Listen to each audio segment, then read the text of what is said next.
1 Corintios 9:21 Pablo dice esto, dice, a los que están sin ley, como si estuvieran sin ley, no estando sin ley para Dios, sino bajo la ley de Cristo, para ganar a los que están sin ley. Hemos estado avanzando en este pasaje tratando de cómo Pablo está llegando a diferentes grupos. Él comienza con los judíos.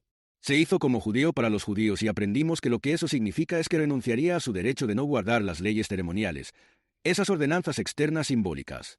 Él abandonó ese derecho para poder trabajar entre ellos sin ofensa a fin de ganarlos para una mayor libertad. Esa fue su metodología, como vimos en el versículo anterior. Ahora, él está hablando de los que están sin ley, simplemente refiriéndose a los no judíos, aquellos sin ley, los gentiles, los no judíos, ellos no tenían las escrituras. Y entonces él dice a los que están sin ley como. Ahora, vimos cómo él ministró a los judíos, y sabemos por el contexto que hemos estado estudiando durante estos últimos domingos que el contexto está indicando que esto tiene que ver con la imposición de libertades, ¿cierto? Pablo dejó cosas a las que tenía derecho, pero las dejó en amor, sacrificándolas. Bueno, para el avance del Evangelio. Pablo dio algunos ejemplos. Tenía derecho a recibir un pago de las iglesias. Lo dejó. Él vio que eso sería un posible obstáculo para su obra misionera, así que lo dejó. Él lo dejó. Él tenía derecho a casarse. Lo dejó por conveniencia. Bueno, entonces hablaremos aquí de lo que Pablo dice cuando dice, a los que están sin ley, como si estuvieran sin ley. Y luego dice, no estando sin ley para Dios, sino bajo la ley de Cristo, para ganar a los que están sin ley. ¡Qué declaración! Pero verán que en este versículo se concentra una de las mayores exposiciones o enseñanzas de la relación de los cristianos del Nuevo Pacto con la ley del Antiguo Testamento y vamos a trabajar en esto. Cada declaración es preciosa.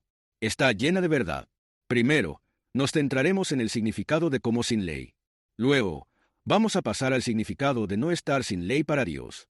Y, por último, vamos a terminar con el significado de estar bajo la ley para Cristo. Así que, en primer lugar, quiero centrarme en el significado de estar sin ley. Y él va a decir no estar sin ley para Dios. Quiero darles algunas ideas equivocadas primero. Este pasaje es objeto de un abuso enorme.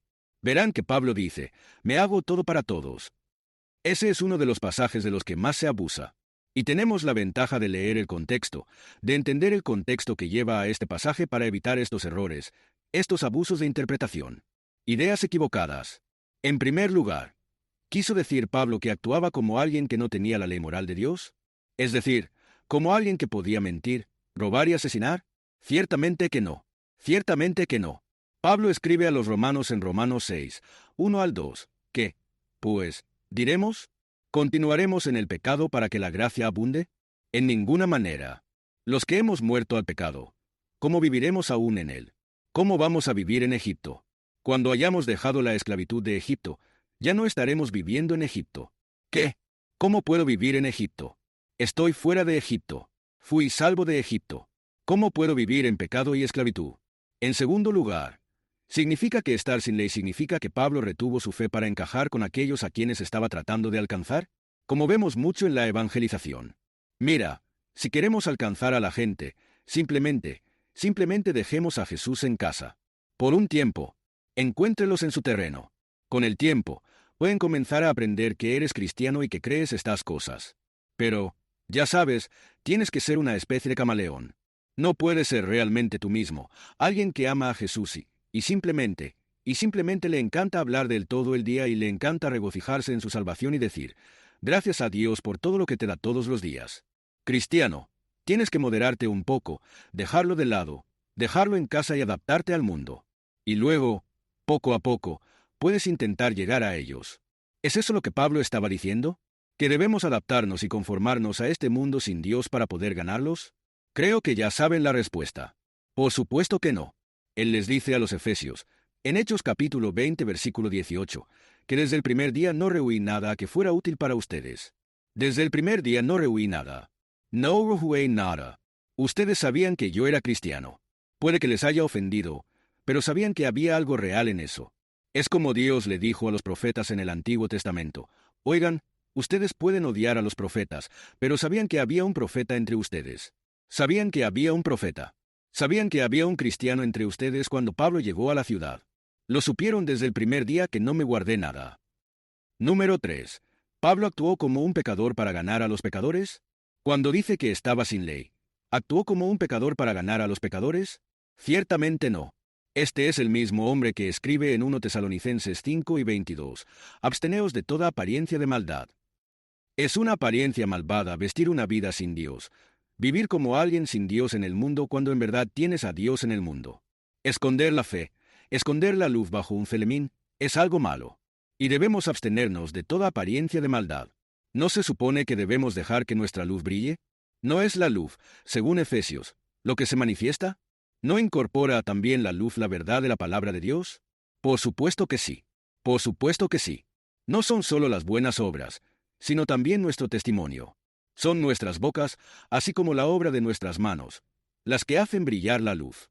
¿Actuó Pablo, entonces, como un pecador para ganar a los pecadores? Por supuesto que no. Dice en Romanos capítulo 12 versículo 2, no os conforméis a este siglo, sino transformaos por medio de la renovación de vuestro entendimiento. No te dejes encajar en el molde de este mundo. No pienses que eso te hará eficaz. Es el contraste de la luz contra la oscuridad lo que te hace eficaz como cristiano. ¿Cuál es entonces la idea correcta para seguir adelante? ¿Qué quiere decir con sin ley como sin ley? Ahora que conocemos el contexto, hemos estado estudiando las escrituras que nos llevaron a esto. Conocemos los principios que están detrás de esto de dejar libertades, dejar cosas en diferentes formas y en cosas externas. No voy a volver atrás y leer un poco sobre eso, pero tenemos los sermones si quieres volver atrás y escucharlos. Dejar libertades. Ciertamente, esto significa, en primer lugar, que Pablo, cuando ministraba a los no judíos, dejaría de lado las leyes simbólicas, el cumplimiento de las leyes simbólicas, por supuesto. Él sabía que no tenía por qué cumplir esas leyes, pero hay algo más aquí, y es algo que los misioneros aprenden bien, o deberían aprender bien si quieren ser eficaces. Pablo podía adaptarse. Recuerden que hablé de la adaptabilidad que tenemos en nuestra libertad en el Evangelio. Él podía adaptarse a cualquier cultura, siempre y cuando lo que estuviera haciendo no fuera contrario a la ley moral de Dios. Hay algunas cosas arraigadas en las culturas que son directamente malas.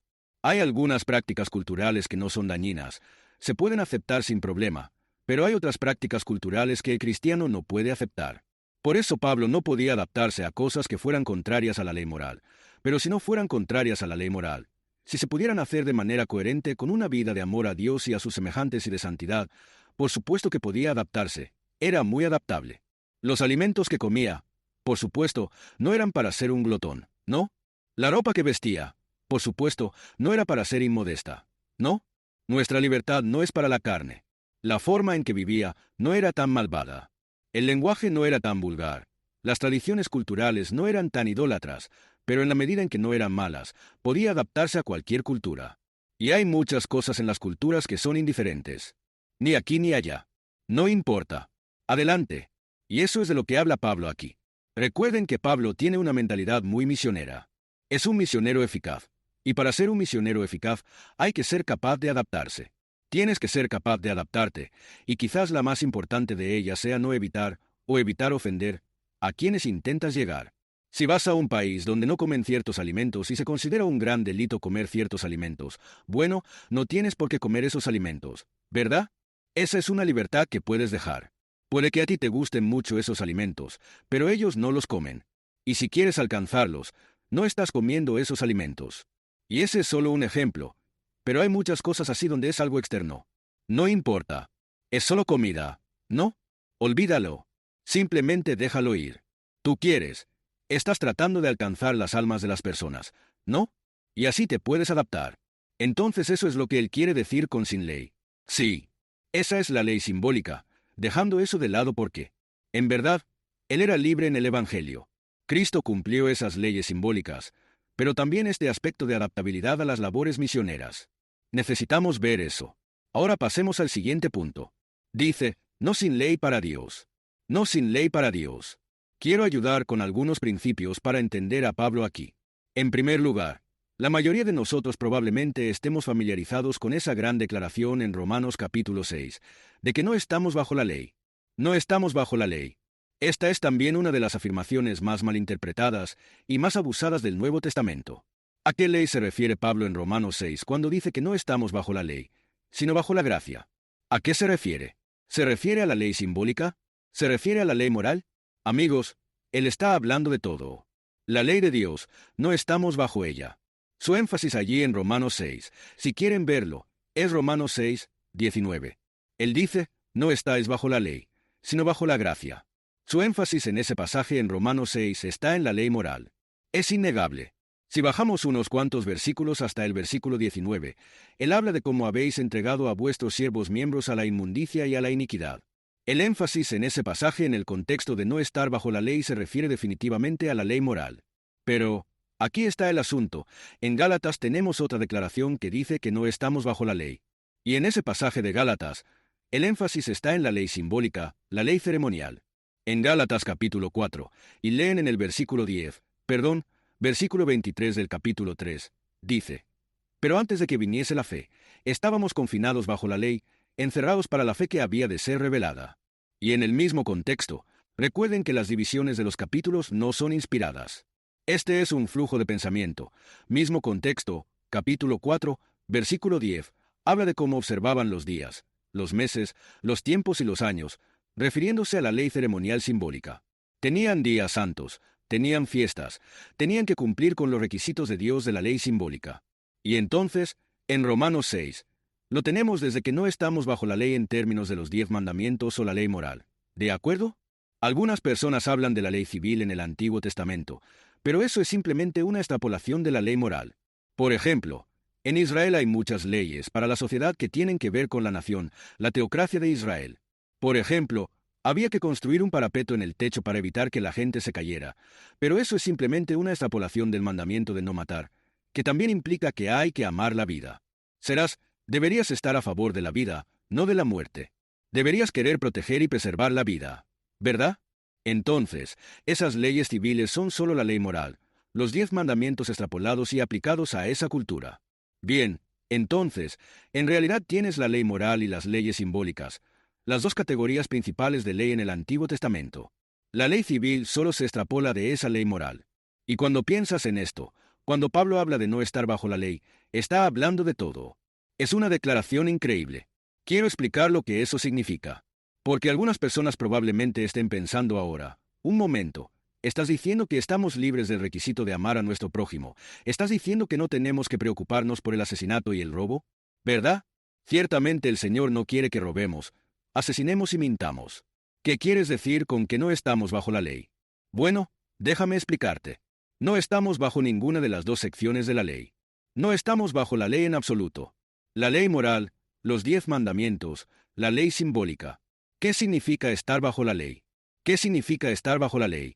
Voy a demostrar que estar bajo la ley es estar bajo la ley como un sistema de obras para salvación. Estar bajo la ley es estar bajo la ley como un sistema de obras para salvación. Eso es lo que significa. En primer lugar, cuando estás bajo la ley estás obligado a obedecer o cumplir esa ley para justicia. Gálatas 4 y 21. Pablo les dice a los Gálatas que estaban volviendo a caer en la mentalidad de la ley. Decime, vosotros los que queréis estar bajo la ley, ¿no oís la ley? ¿No oís el tenor de la ley? El tipo de pensamiento que es el pensamiento de la ley en lugar del pensamiento de la gracia. Da algunas pistas sobre la forma en que habla la ley para que podamos reconocer las mentalidades de tipo ley.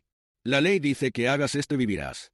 Si nos fijamos en Pablo en Gálatas 3 y 12, dice que el hombre que lo haga, es decir, los mandamientos, el hombre que los cumpla vivirá en ellos. Su vida dependerá de que cumpla o no la ley de Dios. Esa era la condición en la que se encontraba Adán. Él tenía un mandamiento, ¿cierto? Pero se aplica el mismo principio. Su vida estaba condicionada a si obedecía o no. Así habla la ley. Haz esto y vivirás. Desobedece, morirás. Ese es el lenguaje de la ley. Esa es la mentalidad de la ley. Para el pecador, la ley solo habla maldiciones. Porque eres un pecador. Eres un infractor de la ley. ¿Cierto? Y entonces, Gálatas 3 y 10. Porque todos los que son de las obras de la ley están bajo maldición. ¿Estás bajo la ley? Estás bajo maldición. Porque escrito está, maldito todo aquel que no permaneciere en todas las cosas escritas en el libro de la ley, para hacerlas. Incluso si quebrantas una ley, los judíos contaron 613 mandamientos en el Antiguo Testamento. Si rompes una, la Biblia dice que las rompes todas. Es como una cadena. Si rompes una, rompes la cadena. Si rompes la ley, eres un transgresor de la ley. Y bajo la alegoría de Sara y Agar, Pablo explica a los Gálatas que la ley es según la carne. La ley es según la carne. Gálatas 4. 29 es el hombre que busca establecer su propia justicia, y eso conduce al orgullo. Porque si es mi propia justicia, puedo darme una palmadita en la espalda. Puedo jactarme un poco. En segundo lugar, lo convierte en esclavitud. Te lleva a la esclavitud. En Gálatas 4:21, te ata a un extenso sistema de requisitos que no puedes cumplir. Te estarás preguntando todos los días, ¿he hecho lo suficiente? Y en Gálatas 4:27, hace que uno se esfuerce. Creo que esto está implícito en 4. Hace que uno se esfuerce en prácticas religiosas sin alegría. Es penoso. Recuerden lo que dijo Jesús en Mateo 11:28: venid a mí todos los que estáis trabajados y cargados, y yo os haré descansar. Eso era mucho de lo que era para los fariseos. Hombre, estaban agobiados y la gente bajo los fariseos estaba agobiada. Algunos de los Gálatas estaban siendo llevados a esta esclavitud deseando ser justificados por la ley. Eso está en Gálatas 5:4. Ahora bien, ya sea que uno tenga revelación especial o no, todavía está bajo la ley. Ya sea que uno sea judío que tenía la ley de Dios o que sea un gentil que no tenía la ley de Dios. Pablo es muy claro en Romanos, todavía está bajo la ley. Todavía estás bajo la maldición. Leí en Romanos 2, versículo 12. Porque todos los que han pecado sin ley, es decir, no tienen las escrituras, no tienen los escritos de Moisés, no ven los 10 mandamientos en los rollos, porque todos los que han pecado sin ley perecerán. Es decir, Dios tiene una base justa para juzgar incluso a la persona que no ha recibido las escrituras. ¿Cómo es esto?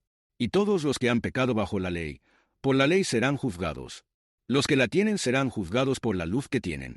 Por cierto, es un juicio mayor porque tienes mayor luz. Pero dice, porque cuando los gentiles, los no judíos, que no tienen la ley, hacen por naturaleza lo que es de la ley, estos, aunque no tengan ley, son ley para sí mismos, mostrando la obra de la ley escrita en sus corazones, en su conciencia. Ah, ahí está. Aquellos que no tienen la ley escrita, tienen la conciencia. Conciencia. Conciencia. Conciencia. Con conocimiento.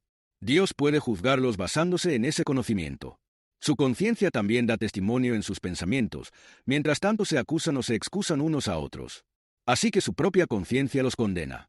Y entonces todavía están bajo la ley. En segundo lugar, no solo estás bajo la obligación cuando estás bajo la ley, sino que estás bajo la obligación de guardarla por causa de la justicia y de guardarla en su totalidad. También eres culpable de violarla. Dice en Romanos 3:19. Sencillamente, todos pecaron. ¿Qué es el pecado? Transgresión de la ley. Quebrantamiento de la ley. Todos pecaron. 1 Juan 3:4. Todo aquel que comete pecado, también infringe la ley, pues el pecado es infracción de la ley. Romanos 3:10-12. Como está escrito, no hay justo. No, ni siquiera uno. No existe tal cosa como la justicia humana. No existe. Y la gente dice, bueno, ¿qué pasa con esos budistas que son tan amables y tan humildes y gentiles y agradables? Lo siento, la Biblia dice que Dios dice que no hay justo, ni siquiera uno. ¿Qué pasa con esta persona que pasó su vida dando? No cree en Jesús, pero es tan amable y tal vez incluso dio su vida por una buena causa y fue tan desinteresada y sacrificial. Lo siento, no hay justo, ni siquiera uno.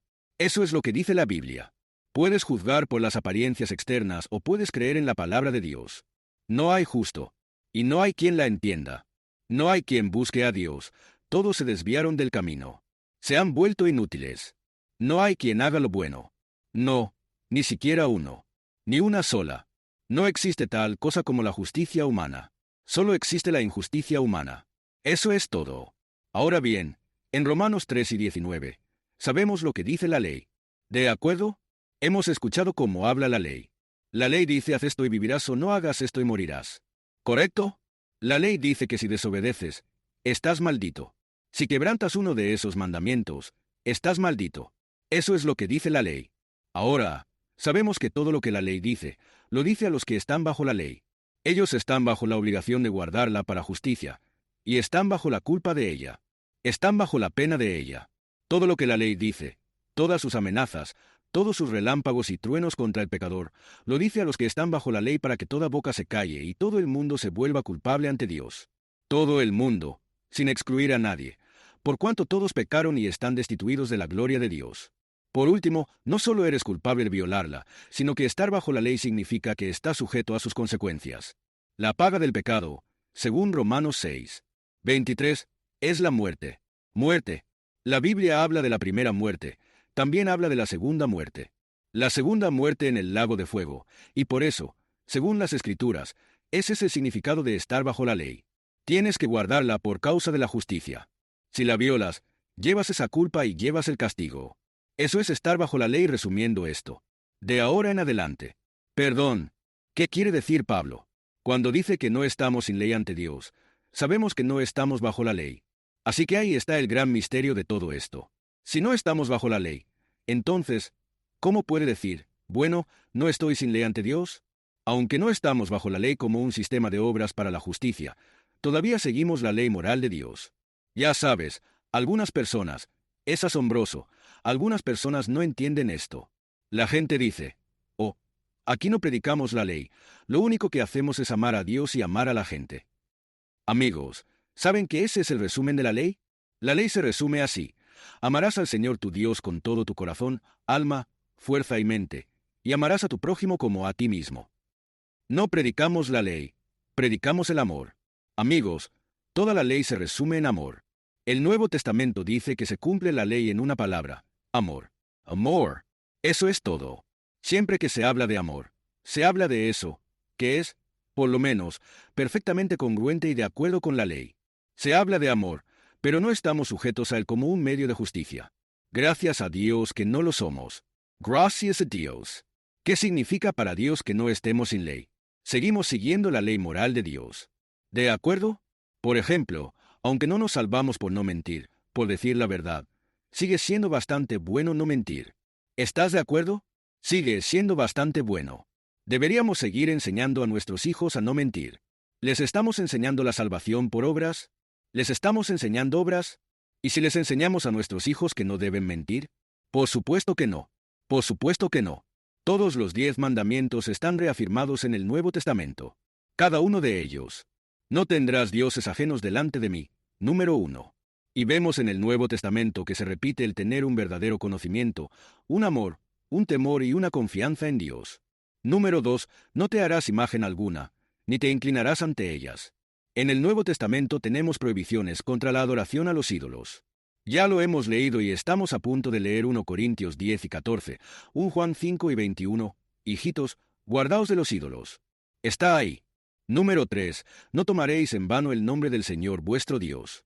La condenación de adorar a Dios en vano o con repeticiones sin sentido en la oración, el mandato del Nuevo Testamento de adorar a Dios en espíritu y en verdad, eso es todo. El número 4. Recordar el día de reposo para santificarlo. Bien, este es el mandamiento número 110. Solo uno de cada 10 es ley simbólica. ¿Cómo lo sé? El versículo 17 me dice que los sábados eran sombras. Usa esa palabra. Sombras es exactamente la misma forma en que se describe toda la ley ceremonial en Hebreos 8, 5 y Hebreos 10, 1. Por lo tanto, es el único de los 10 mandamientos que es ley simbólica. ¿De acuerdo? Y, en ese caso, el mandato de guardar el sábado es diferente. Algunas personas dicen que no se repite en el Nuevo Testamento. Sí lo está. Pero el espíritu de esto se repite en el Nuevo Testamento, y el espíritu de esto lo encontrará en Hebreos. Y es descansar en la fe en Jesucristo. Esa es la esencia de la que se habla en Colosenses 2, versículos 16 al 17, donde nos dice: no permitan que nadie les imponga la observancia literal del sábado del séptimo día. No dejes que nadie haga eso, porque, de nuevo, con la ley simbólica, puedes volver a ser arrastrado a través del sábado y volver a esa mentalidad legalista. Puedes empezar por ahí. Así es como el legalista puede meter el pie en la puerta. Entiende que es una sombra en la sustancia. La realidad es Cristo. Y entonces entiende. Jesús dice: ¿sabes por qué pone eso en el medio, justo en medio de los 10 mandamientos? Ese es el glorioso Evangelio. Justo ahí, en medio de esos 10 mandamientos. ¡Qué maravilloso! Justo en medio. Es básicamente una gran señal. Incluso en el Antiguo Testamento deberían haberlo sabido. Dios dijo: os he dado el sábado como señal para que sepáis que yo soy el Señor que os santifico. Para que sepáis que no os santificáis vosotros mismos. Soy yo quien os santifica, no vosotros. ¿Y cómo es que no lo entendieron? Como lo entendieron al revés y pensaron que la observancia del sábado no era una señal para que ellos descansaran y la santificación de Dios, su obra, la convirtieron en una obra. No recojáis leña en el sábado y todo eso. Y no entendieron el simbolismo, la sombra de algo mayor. Y eso es lo que es simbólico. Pero más allá de eso, lo tenemos en el Nuevo Testamento de todos modos. Más allá de eso, el número 5, honra a tu padre y a tu madre. Por supuesto, lo vemos en Efesios. Muy bien, Colosenses, los deberes, Incluso los deberes de ser obediente y honrar a tu empleador caen bajo este mandamiento, ¿verdad? Autoridad. Y del 6 al 10, son fáciles. Los otros 5, el apóstol los repite juntos diciendo, no cometerás adulterio, no matarás, no robarás, no darás falso testimonio. 13, 9, todos son repetidos. Toda la ley moral es repetida a los cristianos del Nuevo Pacto. No hay ninguna indicación en el Nuevo Testamento de que alguno de los apóstoles o profetas o Jesús haya dicho, aléjate de los 10 mandamientos, no estás bajo la ley. No hay nada de eso. Si lees el Nuevo Testamento, la ley se honra, la ley se enseña. No como una forma de salvación, no como una forma de ser salvo, sino como una guía. Sí, como guía. Ahora, entiendo lo de Hebreos 8. Entiendo que una de las mayores realidades del Nuevo Pacto es que la ley de Dios está escrita en nuestro corazón. En otras palabras, está internalizada.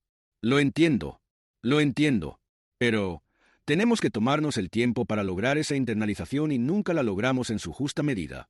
Entonces, es un proceso, ¿cierto? En el que Dios escribe esa ley en nuestro corazón y la internaliza dentro de nosotros.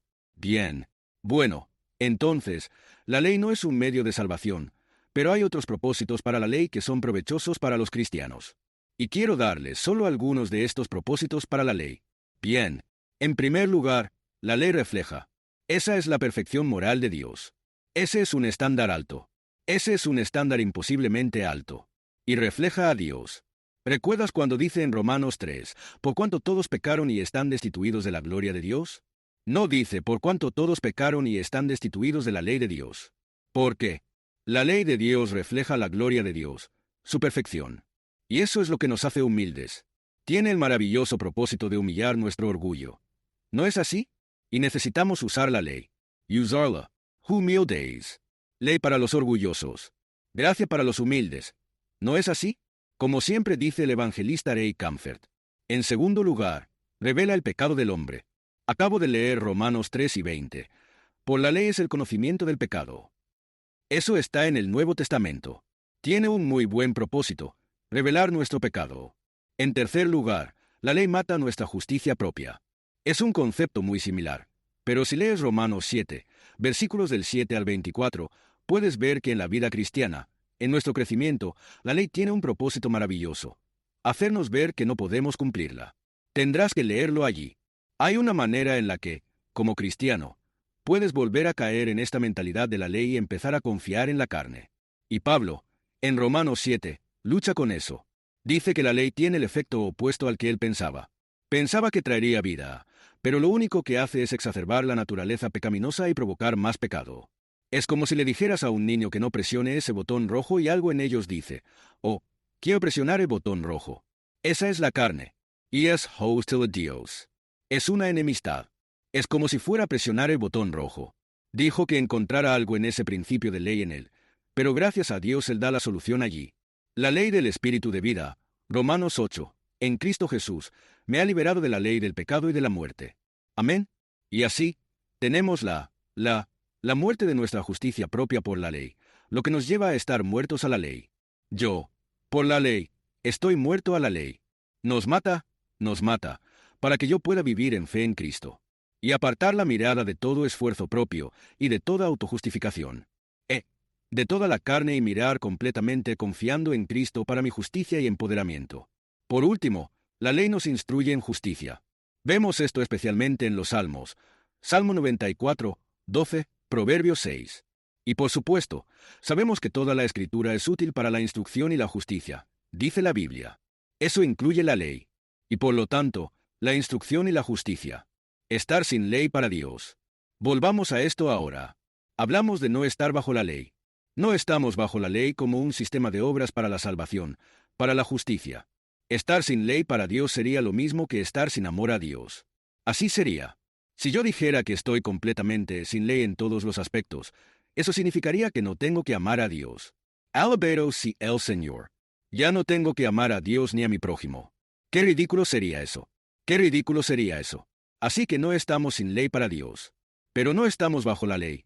Y eso es un gozo.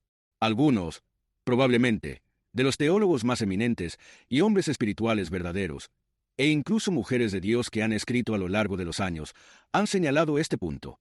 Una de las cosas más importantes que hay que entender en la vida cristiana, si queremos tener gozo, paz y frutos, es entender la relación de los cristianos del nuevo pacto con la ley, porque podemos estar bajo esa ley, trabajando duro bajo esa ley, esforzándonos, tratando de obtener tu justicia, siempre preocupados por si estás del lado malo de Dios y todo eso, ¿cierto?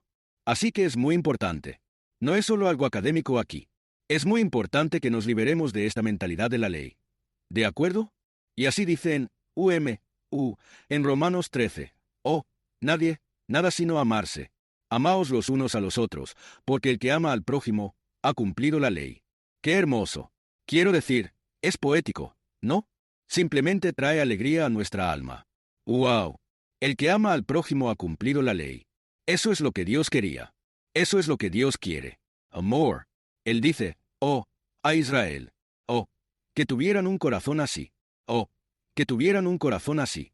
Y esa es la belleza del nuevo pacto. Nos da un corazón nuevo para amar a Dios. Amarse unos a otros. Por esto no cometerás adulterio, no matarás, no hurtarás, no darás falso testimonio, no codiciarás. Y si hay algún otro mandamiento, recuerda que dije acerca de la pregunta, ¿qué parte de la ley? ¿Qué dice Pablo? Si hay algún otro mandamiento, se comprende brevemente en estas palabras, a saber, amarás a tu prójimo como a ti mismo.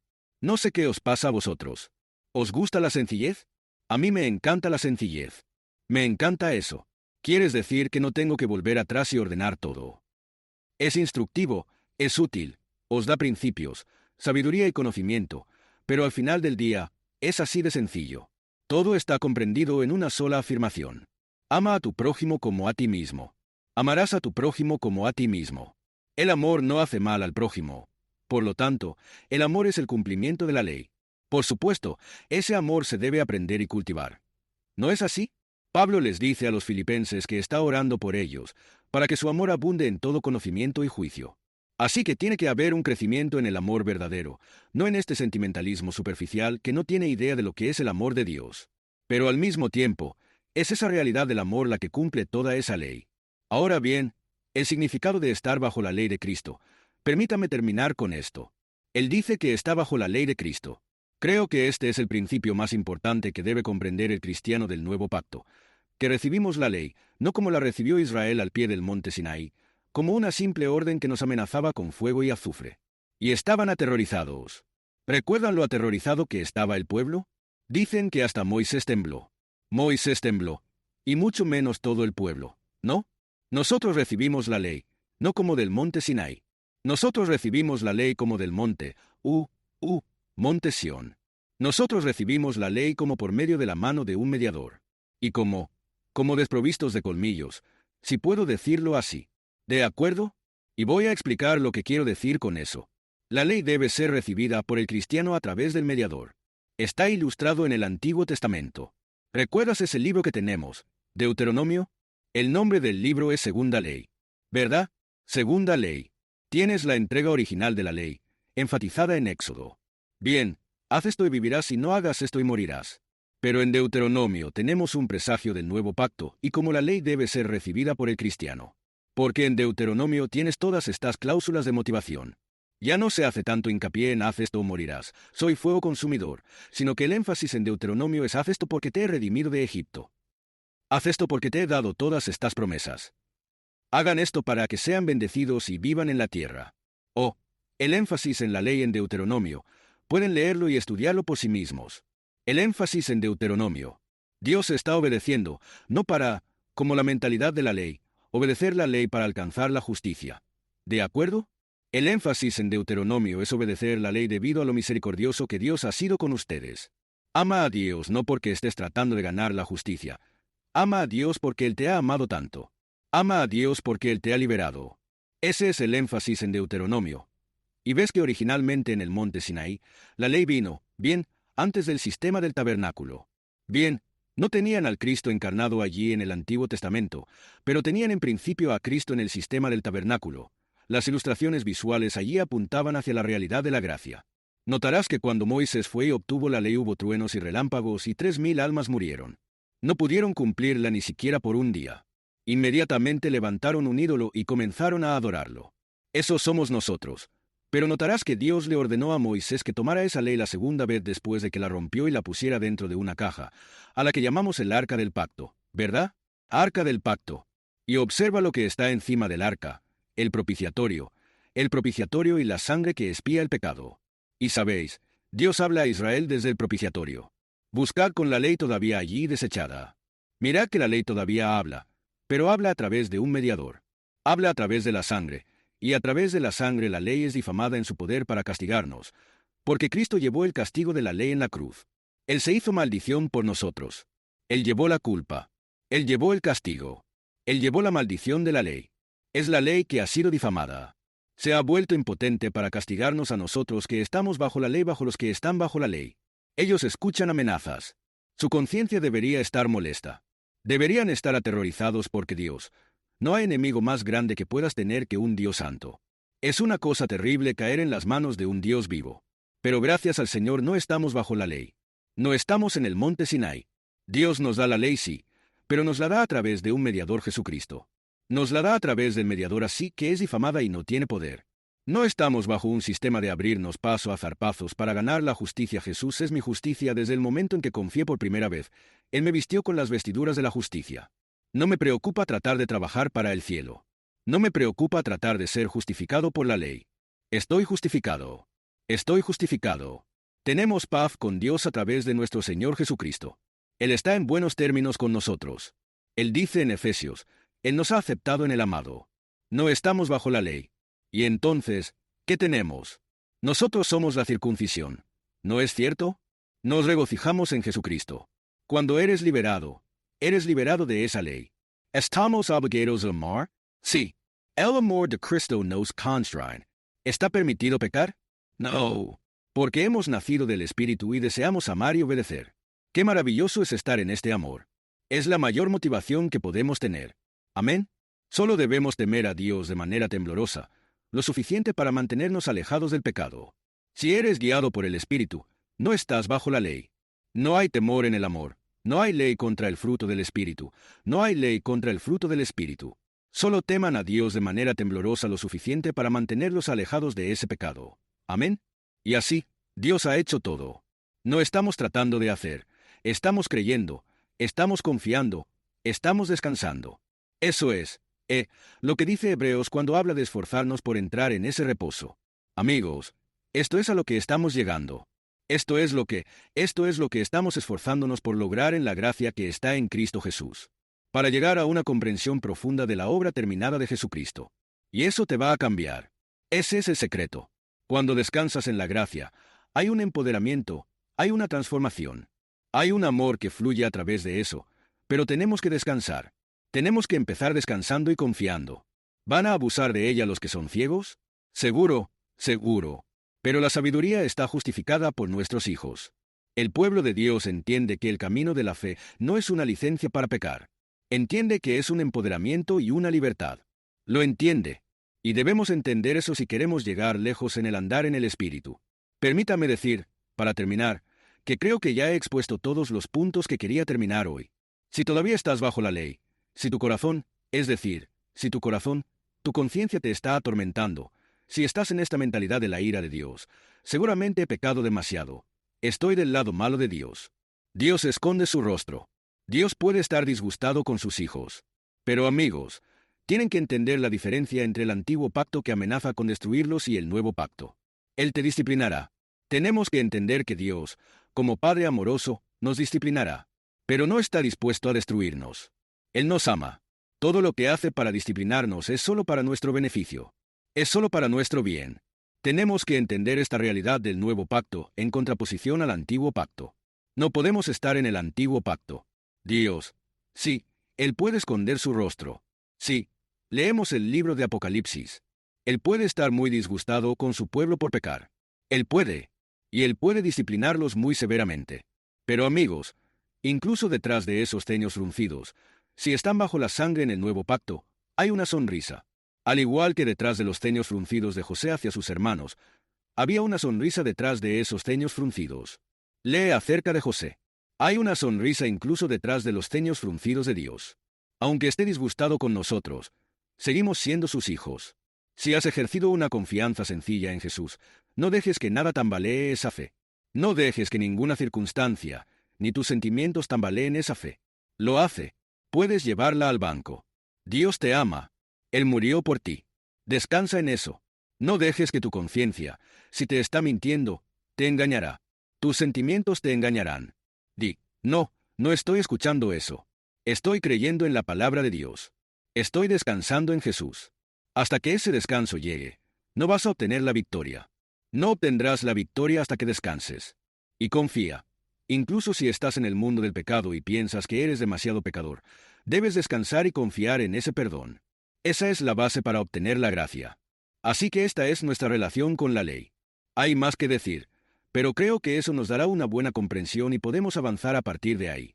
Padre Celestial, te doy gracias por este tiempo. Gracias por tu palabra. Y gracias, Señor, por tu amor. Oh, cuánto amamos tu ley. Es una luz. Es una lámpara a nuestros pies y una luz a nuestro camino. No es la manera por la cual podemos ser salvos. Señor, somos salvos por la sangre, no por la ley. Somos salvos por gracia, no por obras. Te damos gracias por el nuevo pacto. Te damos gracias por la obra terminada de Jesucristo. Te damos gracias porque, como dice Hebreos 1:3, después de haber purificado nuestros pecados, te sentaste, la obra está hecha. Solo te alabamos, Señor. Oramos para que todos nosotros aquí en la Iglesia Bautista Bairi, Señor, los representados aquí, los que escuchan en línea, Señor, que abras los ojos de nuestro entendimiento para ver la obra terminada de Cristo, Señor. No seamos como todos esos otros sistemas religiosos falsos que se esclavizan bajo la ley, se esclavizan bajo las obras. Señor, cuando Cristo haya terminado, te rogamos que ilumine nuestros ojos, en el nombre de Jesús. Amén.